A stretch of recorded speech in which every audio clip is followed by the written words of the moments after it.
Budget मैं बोलूँगा बहुत अच्छा भी नहीं है, बहुत बुरा भी नहीं है। कुछ चीज़ें उन्होंने जो मेरे हिसाब से जो फोकस एरिया जिन पर उन्होंने ज़्यादा एम्फेसाइज किया है, उसमें एक तो डिजिटलाइजेशन के प्रति काफ़ी कुछ उन्होंने बोला है। पोस्ट ऑफिस को डिजिटाइज करने जा रहे हैं, पासपोर्ट में चिप ला रहे हैं जिससे कि पैसेंजर्स को कंफर्टेबल रहे, उनका जर्नी से लेके वेरिफिकेशन एवरीथिंग। ई रुपया ला रहे हैं आरबीआई के द्वारा, तो एक डिजिटाइजेशन के ऊपर काफ़ी फोकस रहा, that is one thing.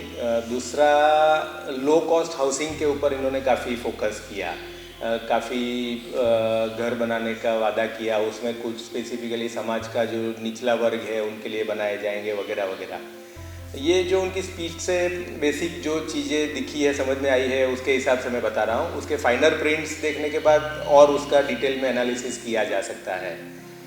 Income tax और जीएसटी के टर्म्स में बात करें तो उसमें थोड़ा सा डिसअपॉइंटिंग है, स्पेशली इनकम टैक्स के बारे में, क्योंकि लोग एक्सपेक्ट कर रहे थे कि इनकम टैक्स में स्पेशली इंडिविजुअल्स को मेजर रिलीफ मिलेगी, जैसे बेसिक जो टैक्स स्लैब्स है उसको बढ़ाया जाएगा या हो सकता है रेट को कम किया जाएगा, जिसकी संभावना कम थी। बट स्लैब के बारे में लोग काफ़ी एक्सपेक्टेंट थे, बट वैसा कुछ नहीं किया, ना ही कोई मेजर चेंज किया।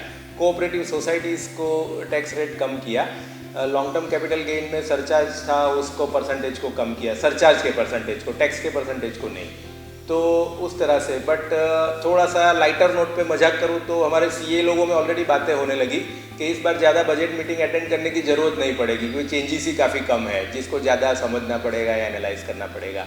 जीएसटी में कुछ चेंजेस लाए हैं, बट जैसे हमारी लोकल इंडस्ट्रीज़ जो है दो मेजर, एक हो गई टेक्सटाइल और दूसरी डायमंड, रियल एस्टेट उनके ऊपर डिपेंडेंट हो गया, तो that is third major industry of Surat. तो उसमें बहुत स्पेसिफिक कोई अनाउंसमेंट पकड़ में नहीं आया है, तो वो भी फाइनल प्रिंट्स में अगर कुछ है तो देखने पे पता चलेगा। बट प्राइमरीली बहुत ज़्यादा जिसके ऊपर एक्सपेक्ट कर रहे थे वैसा कुछ उन्होंने नहीं दिया है। स्टॉक मार्केट रिलेटेड बात करें तो शुरू में बाजार ने काफ़ी पॉजिटिव रिफ्लेक्शन दिखाया था, लगभग 900 पॉइंट तक ऊपर गया था, लेकिन बाद में वो मार्केट एंड हुआ पॉजिटिव नोट पे ही 200-250 पॉइंट अभी भी। बट जो शुरू में जिस लेवल का रिस्पॉन्स था वो बाद में डाउन हो गया। तो कॉरपोरेट टैक्स में इस गवर्नमेंट का एक जो जनरल रवैया पिछले कुछ सालों से देखने को मिल रहा है, कॉरपोरेट्स को वो लोग अच्छा सपोर्ट कर रहे हैं इन टर्म्स ऑफ टैक्सेशन। जैसे पहले से ये रहा है कि कंपनी में टैक्स कम है एज कम्पेयर टू इंडिविजुअल या इवन पार्टनरशिप फर्म या एलएलपी, तो उसी ट्रेंड को ये लोग आगे बढ़ा रहे हैं। कहीं ना कहीं ये गवर्नमेंट चाहती है कि लोग कंपनी के फॉर्म में ज़्यादा काम करें instead of partnership form. I mean वो एक तरह का अट्रैक्शन दे रहे हैं कि भाई आप कंपनी में काम करके कम टैक्स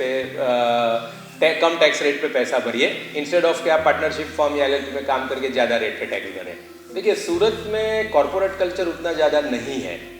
सूरत में ज़्यादातर जो मतलब मेजर परसेंटेज ऑफ लोगों की बात करें तो कंपनीज गिनी चुने परसेंटेज ही है, इवन 10% भी कंपनीज नहीं होगी, so far as my assumption goes. ज़्यादातर हमारे यहाँ जो काम होता है अनऑर्गेनाइज, एग्जैक्टली नहीं बोल सकते टेक्निकल टर्म्स में, बट वो प्रोप्राइटरशिप या पार्टनरशिप फर्म, इवन एलएलपी भी उतना डाइजेस्ट नहीं किया है इधर के लोगों ने। एलएलपीज भी आपको काफ़ी कम मिलेगी, लिमिटेड लायबिलिटी पार्टनरशिप। ज़्यादातर जैसे लूम्स वाले हो गए या डायमंड वाले हो गए, वो प्रोप्राइटरशिप में काम करके आपको दिखेंगे, पार्टनरशिप फर्म में काम करते दिखेंगे। इवन बिल्डर्स, करोड़ों रुपए का प्रोजेक्ट हो बट उनका पार्टनरशिप फर्म के फॉर्म में ही काम चलता है। अलग अलग लोग अलग अलग प्रोजेक्ट के लिए इकट्ठा होते हैं, फिर वापस नेक्स्ट प्रोजेक्ट में नए पार्टनर्स होते हैं, तो they prefer partnership firm over LLP और private limited companies. Limited companies तो मान लीजिए दूर की बात हो गई, लिस्टेड कंपनीज कुछ है सूरत में लेकिन उतनी ज़्यादा नहीं है, तो सूरत को बहुत लार्ज स्केल पे फ़ायदा होगा ऐसा मैं नहीं मान रहा हूँ। कुछ जो कॉरपोरेट लोग हैं उनको डेफिनेटली फ़ायदा होगा। हाँ, तो जो जैसे मैंने पहले बताया कि वो यहाँ के लोगों की एक्सपेक्टेशन भी थी, उसके लिए रिपीटेडली रजूआत भी की गई थी दिल्ली लेवल पे, और वो सही में एक वेल डिज़र्व्ड पॉइंट है सूरत की टेक्सटाइल इंडस्ट्री के लिए। बट अगेन वही कि थोड़ा बहुत ये जल्दबाजी होगी अगर मैं उसके ऊपर अभी कमेंट करूँ, क्योंकि उसके फाइनल प्रिंट्स को पढ़ना पड़ेगा एक बार और उसके हिसाब से एनालिसिस करके उसके ऊपर कुछ कमेंट दी जानी चाहिए।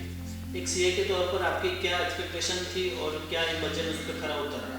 मैं बहुत समराइज करके बोलूँ तो मुझे एक तो था कि सूरत की टेक्सटाइल इंडस्ट्रीज के लिए कुछ सही में अच्छे प्रपोजल्स लाए और इंडस्ट्री को रियली बेनिफिट करवाया जाए, एक नंबर चीज़।